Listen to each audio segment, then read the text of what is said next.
Hello and welcome back to my YouTube channel. Hope you are all doing well. तो देखो आज हम science के कुछ क्वेश्चंस को यहाँ पर डिस्कस करेंगे। ये क्वेश्चंस देखो आपके प्रीवियस एग्जाम्स में ही पूछे गए हैं, सो नो डाउट आपके आने वाले एग्जाम्स में बेनिफिशियल होने वाले हैं। देखो आज हम पार्ट 16 जो है तो डिस्कस करने जा रहे हैं। इससे पहले हम पार्ट 15 यानी कि 15 वीडियोज़ ऑलरेडी डिस्कस कर चुके हैं। तो अगर आपने वो वाली वीडियोज़ अभी तक नहीं देखी है तो इस वीडियो के डिस्क्रिप्शन में जाएँ, वहाँ पर साइंस क्वेश्चंस करके लिंक दिया गया होगा, उस लिंक पर क्लिक करके उन वीडियोज़ को देख लें।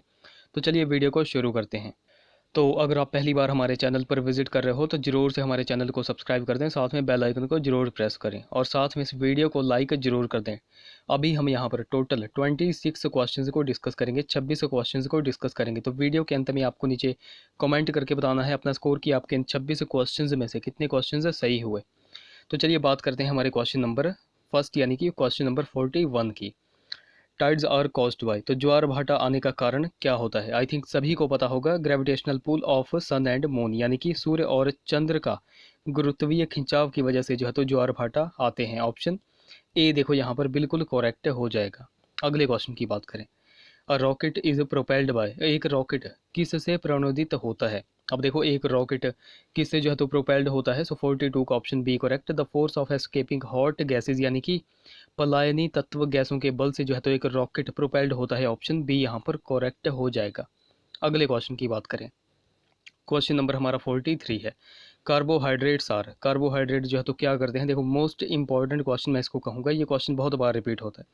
तो देखो carbohydrates are primary source of energy for living things, यानी कि सजीवों के लिए ऊर्जा के यह प्राथमिक स्रोत हैं। 43 का देखो राइट ऑप्शन होगा option B.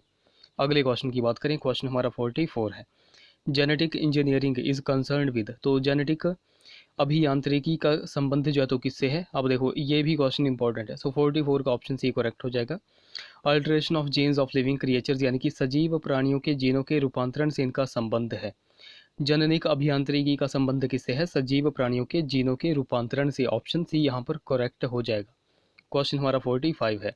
What is the gestation period for a got, तो बकरी के लिए गर्भावधि कितने दिन की होती है? जैसे आपको पता होगा कि स्त्रियों के लिए जो है तो 9 महीने की गर्भावधि होती है, तो बकरियों के लिए कितनी होती है? अब देखो यहाँ पर बकरी की बात की गई है, तो बकरियों के लिए होती है मैक्सिमम, आप कह सकते हो अप्रोक्स कह सकते हो 5 महीने की। कितने की? 5 महीने की। तो 5 महीने यहाँ पर देखो, 5 महीने कितने हो गए? 150 डेज। ऑप्शन ए यहाँ पर देखो करेक्ट हो जाएगा। 45 का देखो राइट ऑप्शन होगा ऑप्शन ए। अगले क्वेश्चन की बात करें तो क्वेश्चन हमारा 46 है। The sky looks blue due to which of the following, तो निम्न में से किस कारण आकाश जो है तो नीला दिखाई देता है? देखो blue colour of light is of short wavelength so can be scattered by dust particles and water vapours but not the other colours, यानी कि आकाश नीला क्यों दिखाई देता है? क्योंकि प्रकाश के नीले रंग की तरंग दैर्घ्य जो है तो छोटी होती है, जिसके कारण धूल कणों और जल वाष्प के द्वारा प्रकीर्णित हो सकती है, लेकिन अन्य रंग से नहीं। तो यहाँ पर ऑप्शन सी करेक्ट हो जाएगा। Option C scattering of light है। ओके, बाकी कल भी मैंने आपको एक बताया था टोटल इंटरनल रिफ्लेक्शन के कुछ एग्जांपल्स, अभी भी मैं आपको बता देता हूँ। जैसे टोटल इंटरनल रिफ्लेक्शंस के एग्जांपल क्या हैं? जैसे हीरे का चमकना हो गया, उसके बाद ऑप्टिकल फाइबर हो गया, उसके बाद पानी में हवा के भरे बुलबुले टिमटिमाते हुए दिखाई देना। ये सारे के सारे एग्जांपल किसके थे? तो ये थे टोटल इंटरनल रिफ्लेक्शन के थे। ओके, कल मैंने एक आपसे क्वेश्चन पूछा था कि इंद्रधनुष का बनना जो है तो किस परिघटना से होता है इंद्रधनुष का बनना? तो देखो एक स्टूडेंट ने कमेंट करके बता दिया था, मैं आपको अभी भी यहाँ पर बता देता हूँ। इंद्रधनुष का बनना जो है तो डिस्पर्शन ऑफ लाइट का एक रूप है। डिस्पर्शन ऑफ लाइट यानी कि आप कह सकते हो प्रकाश का वर्ण विक्षेपण। ओके, सो 46 का राइट ऑप्शन ऑप्शन सी। अगले क्वेश्चन की बात करें, क्वेश्चन हमारा 47 है। The petrol fire can not be extinguished with water due to which of the following reason, तो निम्न में से किस कारण पेट्रोल की आग को पानी के साथ नहीं बुझाया जा सकता? सो देखो 47 का ऑप्शन सी करेक्ट होगा। Water being heavier slips down and petrol comes on the surface and Burns, यानी कि पानी जो है तो भारी होने के कारण फिसल जाता है और पेट्रोल जो है तो सतह पर आ जाता है और जलता है। सो इसका रीज़न क्या होगा? ऑप्शन सी यहाँ पर करेक्ट हो जाएगा। अगले क्वेश्चन की बात करें, क्वेश्चन हमारा 48 है। वाई डज मिल्क टर्न सावर, तो दूध खट्टा क्यों हो जाता है? आई थिंक सभी को पता होगा लैक्टिक एसिड के कारण। अब यहाँ पर जिस भी बच्चे ने लैक्टिक एसिड देख लिया होगा वो सीधा ऑप्शन सी पे टिक मार आएगा और यहाँ पर ऑप्शन सी ही करेक्ट है। दूध खट्टा क्यों होता है? Micro organism present in milk change lactose to lactic acid, दूध में उपस्थित सूक्ष्म जीव लैक्टोज को लैक्टिक एसिड में यह बदल देता है, इस वजह से जो है तो दूध खट्टा हो जाता है। ऑप्शन सी यहाँ पर बिल्कुल करेक्ट हो जाएगा।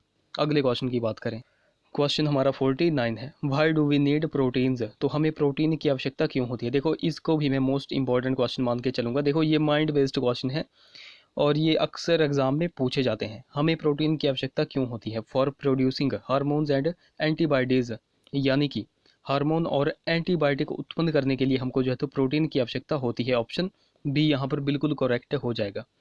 अगले क्वेश्चन की बात करें, क्वेश्चन हमारा 50 है। बाकी गाइज अभी तक अगर आपने हमको टेलीग्राम और इंस्टाग्राम पे फॉलो नहीं किया है तो जरूर से वहाँ पर जाकर फॉलो कर लें, लिंक जो है तो डिस्क्रिप्शन में दे रखा है। बाकी अभी तक अगर आपने इस वीडियो को लाइक नहीं किया है तो जरूर से इस वीडियो को लाइक कर दें। लेड पेंसिल कंटेन्स, तो लेड पेंसिल में क्या होता है, आई थिंक सभी को पता होगा और ये क्वेश्चन बहुत ज़्यादा रिपीटेड क्वेश्चन है। लेड पेंसिल में होता है ग्रेफाइट। ऑप्शन ए यहाँ पर बिल्कुल करेक्ट हो जाएगा। अगले क्वेश्चन की बात करें, क्वेश्चन हमारा 51 है, ऑरेंज कंटेन्स, तो नारंगी में क्या होता है। तो देखो नारंगी में क्या होता है, इसमें होता है विटामिन सी। ऑप्शन ए यहाँ पर बिल्कुल करेक्ट हो जाएगा। अच्छा यहाँ से मैं आपसे एक क्वेश्चन पूछता हूँ, स्कर्वी स्कर्वी रोग जो है तो किस विटामिन की कमी से होता है, ये आप नीचे कमेंट करके बता दो। और एक और क्वेश्चन, रतौंधी रतौंधी आपने सुना होगा, रतौंधी यानी कि नाइट ब्लाइंडनेस, यह रोग किस विटामिन की कमी से होता है, ये भी आप नीचे कमेंट करके बता दो। तो दो क्वेश्चन मैंने आपसे पूछे, एक स्कर्वी रोग किस विटामिन की कमी से होता है और एक रतौंधी यानी कि नाइट ब्लाइंडनेस किस विटामिन की कमी से होता है, ये आप नीचे कमेंट करके बता दो। अगला question, a myopic person can not see, एक मायोपिक व्यक्ति नहीं देख सकता है, तो क्या नहीं देख सकता है, तो ये जो है तो दूर की वस्तुओं को नहीं देख सकता है। ऑप्शन बी यहाँ पर करेक्ट हो जाएगा। अगले क्वेश्चन की बात करें, क्वेश्चन हमारा 53 है, आर्थराइट्स इज कॉज्ड बाय, तो आर्थराइट्स होता है तो यह कैसे होता है। ऑप्शन ए एक अथवा अधिक जोड़ों की सूजन के कारण होता है। ऑप्शन ए यहाँ पर बिल्कुल करेक्ट हो जाएगा। अगले क्वेश्चन की बात करें जो कि मोस्ट इंपॉर्टेंट क्वेश्चन मैं इसको कहूँगा, टेटनस इफेक्ट, तो टेटनस जो है तो प्रभावित करता है, किसको करता है, ये करता है नर्वस सिस्टम यानी कि तंत्रिका तंत्र को यह प्रभावित करता है। 54 का देखो राइट ऑप्शन होगा ऑप्शन ए। अगले क्वेश्चन की बात करें तो क्वेश्चन नंबर 1 आप स्क्रीन पर देख सकते हो, the world wide accepted definition of health is given by, तो स्वास्थ्य की विश्व स्वीकृत परिभाषा किसने दी थी। अब देखो इस तरह के क्वेश्चन भी आपके एग्जाम में पूछे जाते हैं। तो देखो स्वास्थ्य की विश्व स्वीकृत परिभाषा दी थी वर्ल्ड हेल्थ ऑर्गेनाइजेशन ने, विश्व स्वास्थ्य संगठन ने। ऑप्शन ए करेक्ट हो जाएगा। अच्छा वर्ल्ड हेल्थ ऑर्गेनाइजेशन की स्थापना कब हुई थी और इसका हेडक्वार्टर कहाँ पर है, ये आप नीचे कमेंट करके बता दो। अगला question, vector borne communicable disease are spread through, तो वाहक जन्य संक्रामक बीमारियां जो है तो किससे फैलती हैं।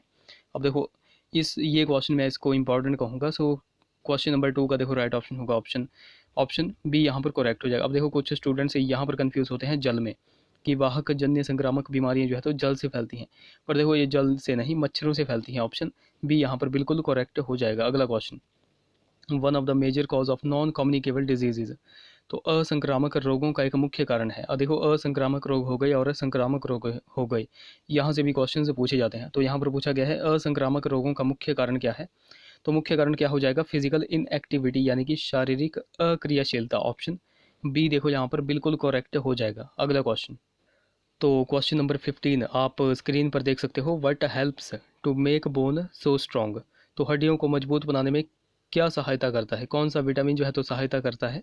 अब देखो ये क्वेश्चन बहुत ही ज़्यादा इंपॉर्टेंट है, तो कौन सा जो है तो विटामिन हड्डियों को मजबूत बनाने में सहायता करता है, तो ये करता है विटामिन डी। ऑप्शन बी यहाँ पर बिल्कुल करेक्ट हो जाएगा। अगला question, which of the following hormones regulate fluid balance, निम्नलिखित में से कौन से हार्मोन द्रव संतुलन का जो है तो नियंत्रण करते हैं। तो देखो कौन से करते हैं, तो ये करते हैं anti diuretic hormone. Option B यहाँ पर करेक्ट हो जाएगा। Option B correct. अगला क्वेश्चन देखो, अगला क्वेश्चन मोस्ट इंपॉर्टेंट क्वेश्चन मैं इसको कहूँगा, the plasma membrane of a human cell is, मानव कोश की प्लाज्मा झिल्ली है। देखो ये क्वेश्चन आपने बहुत बार एग्जाम में देखा होगा, मानव कोश की प्लाज्मा झिल्ली क्या है, तो ये है फॉस्फोलिपिड का द्विस्तर, a double layer of phospholipid. Option यहाँ पर डी करेक्ट हो जाएगा। देखो आपको सिंपली क्या करना है, मैंने प्लेलिस्ट बनाई हुई है साइंस की पूरी प्लेलिस्ट मैंने बनाई हुई है, जो भी प्रीवियस ईयर्स के पेपर हैं उनमें जो साइंस के क्वेश्चंस पूछे गए हैं। तो आपने क्या करना है, जब भी आपका एग्ज़ाम आएगा, एग्ज़ाम से पहले भी आपको उस पूरी की पूरी प्लेलिस्ट को देख करके जाना है। तो ये सारे के सारे क्वेश्चंस मैंने प्लेलिस्ट में डाल के रखे हुए हैं, मेक श्योर आप वहाँ पर जाएं और उस पूरी की पूरी प्लेलिस्ट पर विजिट करें, आपको बहुत ही ज़्यादा हेल्प वहाँ से मिलेगी। अगला क्वेश्चन, और आपको पता होगा कि साइंस के क्वेश्चन जो है तो क्लर्क और स्टेनो जैसे एग्ज़ाम्स में जो है तो बिल्कुल सिंपल से क्वेश्चन पूछे जाते हैं, बट अगर आप कमीशन वगैरह की तैयारी कर रहे हो तब आपसे जो है तो इस तरह के क्वेश्चन से पूछे जाएंगे जिस तरह के मैं अभी करवा रहा हूँ। तो देखो आपको बिल्कुल ध्यान से इन वीडियोज़ को बिल्कुल 2 या 3 बार देखना है। क्वेश्चन हमारा 20 है, विच of the following function of epithelial tissue.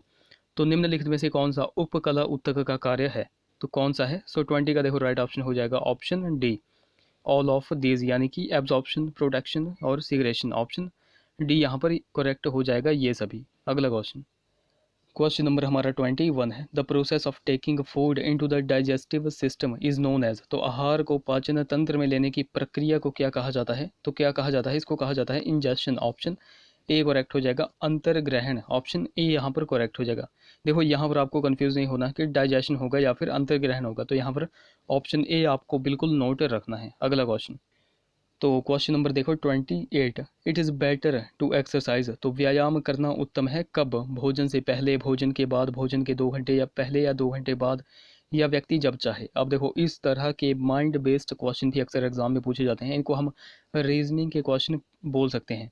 व्यायाम करना उत्तम कब होता है, अब देखो कब होता है, तो ये होता है बिफोर अ मील, यानी कि भोजन से पहले। ऑप्शन ए यहाँ पर बिल्कुल करेक्ट हो जाएगा, भोजन से पहले। अगला question, which vitamin helps for blood colour formation. तो कौन सा विटामिन रक्त के रंग के निर्माण में सहायता करता है। देखो मोस्ट इंपॉर्टेंट क्वेश्चन, कौन सा विटामिन रक्त के रंग के निर्माण में सहायता करता है, तो ये करता है विटामिन के। ऑप्शन बी यहाँ पर करेक्ट हो जाएगा। अगला क्वेश्चन, क्वेश्चन नंबर हमारा 30 है, plasma membrane proteins on a cell with transport.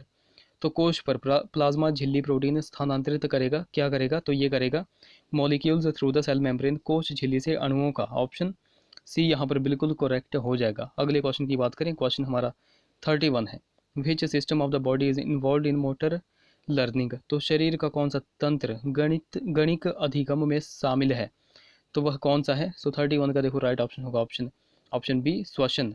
31 का सॉरी यहाँ पर ऑप्शन सी करेक्ट हो जाएगा, ऑप्शन सी स्नायु पेशी। स्नायु पेशी यहाँ पर बिल्कुल करेक्ट हो जाएगा।